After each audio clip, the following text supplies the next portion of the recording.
2000, 2200 এরকম।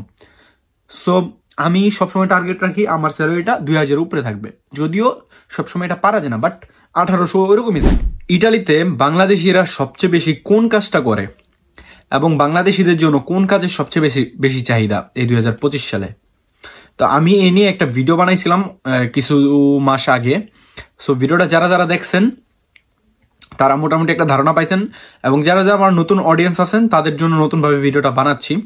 সো ভিডিওটা শেষ পর্যন্ত দেখবেন, আশা করি ইনশাল্লাহ এই ভিডিওটা থেকে আপনাদের একটু হলেও উপকার হবে। সো ভিডিওটা কে কোথা থেকে দেখতেছেন অবশ্যই কমেন্ট করে জানাবেন, চ্যানেল নতুন হলে অবশ্যই চ্যানেলটিকে সাবস্ক্রাইব করবেন। সো আপনাদের সাথে আছে আমি মারুফ, আপনারা দেখতেছেন মারুফ ভাই ব্লগস ইউটিউব চ্যানেল। তো ইটালিতে বাংলাদেশিদের জন্য সবচেয়ে বেশি কাজের চাহিদা হচ্ছে রেস্টুরেন্টে, এবং রেস্টুরেন্টগুলো বেশিরভাগই হচ্ছে চায়না রেস্টুরেন্ট। কারণ কি, চায়নারা বাংলাদেশিদের অনেক বেশি পছন্দ করে। এখন এমন না যে আপনার চেহারা দেখা পছন্দ করে, আপনার কাজ দেখে, আপনার ধৈর্য দেখা, আপনার চাহিদা কম, এইগুলা দেখে আপনাকে পছন্দ করে চায়নারা, যেটা ইতালিয়ান মানুষ এতটা পছন্দ করে না কিন্তু চায়নারা। কারণ ইটালি হচ্ছে ইতালিয়ানদের দেশ। সো ইতালিয়ানরা ওদের দেশ অনুযায়ী ওরা কারো কাজ করতে এতটা ইচ্ছুক থাকে না।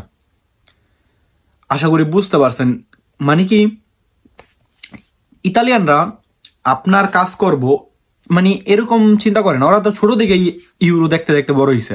আর আমরা যারা যারা ইটালিতে আসছি, যে কয় বছর ধরেই আসছি, আমরা নতুন ইউরো দেখতেছি। তো ওই হিসেবে আমাদের যে কোনো কাজ মিললে আমরা কাজ করতে পারি, কিন্তু ইতালিয়ানরা যে কোনো কাজ করতে পারে না, আর টাকার দিকটা ওরা চিন্তা করে।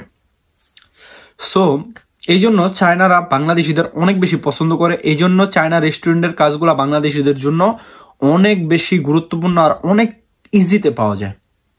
গুরুত্বপূর্ণ কেন বললাম, এখন আমি আপনাকে বলি, যদি আপনি সুশির কাজ শিখেন, অনেকেই আমাকে কমেন্ট করছে সুশি জিনিসটা কি। সুশি জিনিসটা হচ্ছে ভাত দিয়ে বানায় জিনিসটা, ভাত মাছ দিয়া, এটা আপনার ফ্রাই করেও বানায়, অনেক টাইপের আছে আর কি সুশি। আর জিনিসটা অনেক মজার স্বাদের খেতে, তো ইতালিয়ান অনেক পছন্দ করে। তো আপনি যদি সুশির কাজ পারেন, আপনার যদি পুরো এক্সপার্ট, মানে আপনি শেফের মতো কাজ পারেন, সবকিছু পারেন, তাহলে কমসে কম চায়না রেস্টুরেন্টে কাজ করলে আপনি 3000 ইউরো মাসে ইনকাম করতে পারেন, যেটা বাংলা টাকার 4 লাখ টাকা।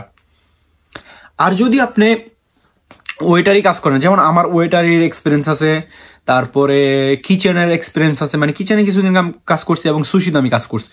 সো এগুলোর এক্সপিরিয়েন্স আছে আমার। আমি যেমন ওয়েটারি বেশি এক্সপার্ট, সো হিসেবে ওয়েটারিতে আমি কমসে কম 2000 ইউরো দিয়ে আমি শুরু করতে পারবো। যেখানে যাব সেখানে আমার 2000 ইউরো বেতন। সো আপনারা যেখানেই যান চায়নাদের কাজ পেয়ে যাবেন ইজিতে। বাংলাদেশিদের অনেক চাহিদা। আপনি যদি বলেন যে আমি বাংলাদেশি, আপনাকে সবার আগে কাজে নিবে, ঠিক আছে। সো এই জিনিসটা খেয়াল রাখবেন, চায়নাদের কাজ করতে হলে অবশ্যই হালকা একটু ভাষা পারলেই হবে। আর ভাষা পারলে বলতে ক্লিয়ার বললাম, যদি আপনারা একটুখানি ভাষা পারেন তাহলে সুবিধা হবে কি, ওরা মনে করবে যে ওরা একটা কথা বললে, মালিক যখন আপনাকে একটা কথা বলবে তখন আপনি একটা কথা বুঝতে পারবেন। যদি আপনি ভাষাই না পারেন তাহলে কিছুই বুঝবেন না। ওরা যখন বলবে ওই সময় ওরা আপনাকে কাজে নিতে চাইবো না। সো এটা গেল। তারপরে আপনি যদি ওয়েটারি কাজ করেন, ওয়েটারি কাজ করলে মাস্ট তো আপনার এক্সপিরিয়েন্স থাকতে হবে, এবং ভাষা মানে মিনিমাম হইলেও পারতে হবে। কারণ কাস্টমার সাথে আপনার কথা বলতে হবে, কাস্টমারকে টেবিলে বসাইতে হবে, আক্কলিয়েন্সা করতে হবে, সার্ভিরে পিয়াত্তি করতে হবে, মানে আপনার প্লেটগুলো নিয়ে যেতে হবে। এগুলো যখন করবেন তখন ভালো একটা ইনকাম, ভালো একটা স্যালারি পাবেন ওদের থেকে। সো এই গেল রেস্টুরেন্টের বিষয়। আর রেস্টুরেন্টের বিষয়ে আরেকটা জিনিস আছে, চায়নাদের কাজই বলি, লাভা পেত্তি। মানে লাভা পেত্তিদের অনেক বেশি ভ্যালু দেয় চায়নারা। লাভা পেত্তি ভ্যালু দেয় কি জন্য বললাম, কারণ কি, লাভা পেত্তি যারাই করে বাংলাদেশি তারা 900 ইউরোতে ঢুকতে পারে। মানে কি, চায়নারা সবচেয়ে কম বেতন দেয় 800 কি 900, আবার একটা সময় ছিল 500 বেতনে মানুষে কাজ করছে। তো 900 ইউরো দিয়ে আপনাকে প্লেট ধোয়াইবো, ঠিক আছে, আপনাকে সব কাজ করাইবো এখানে। তো ওই জন্য লাভা ব্যক্তি বাংলাদেশি হলে ওরা অনেক খুশি হয়ে যায়, কারণ অন্য দেশি হলে বেতন নিয়ে অনেক ঝামেলা করে ওদের সাথে।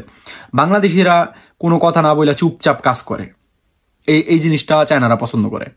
বাট একটা জিনিস কি ভাই, আমরা ইটালিতে আসছি টাকা কামাইতে, যেখানে আমরা 2 টাকা বেশি পাবো সেখানে যাবো। আর আমাদের যেটা হক সেটার জন্য আমাদের দাবি করতে হবে। ভাষা পারেন আর না পারেন, দরকার আরেকজন যদি বলাইবেন। 900 ইউরো কোনো স্যালারি হয় না ভাই। 900 ইউরো বাংলা টাকার অনেক হয়ে যায়, 1,20,000 30,000 হয়ে যায়, কিন্তু ইটালির কিছুই না। 900 ইউরো আপনার কিছুই না, যদিও আপনারা থাকা খাওয়া দিতেছে। 900 ইউরোতে আপনি কি করবেন? যেমন আমি যেখানেই যাই সেখানে কমসে কম আমার স্যালারি স্টার্ট হয় 1800 থেকে 2000, 2200 এরকম। সো আমি সবসময় টার্গেট রাখি আমার স্যালারিটা 2000 উপরে থাকবে, যদিও সবসময় এটা পারা যায় না, বাট 1800 ওইরকমই থাকে।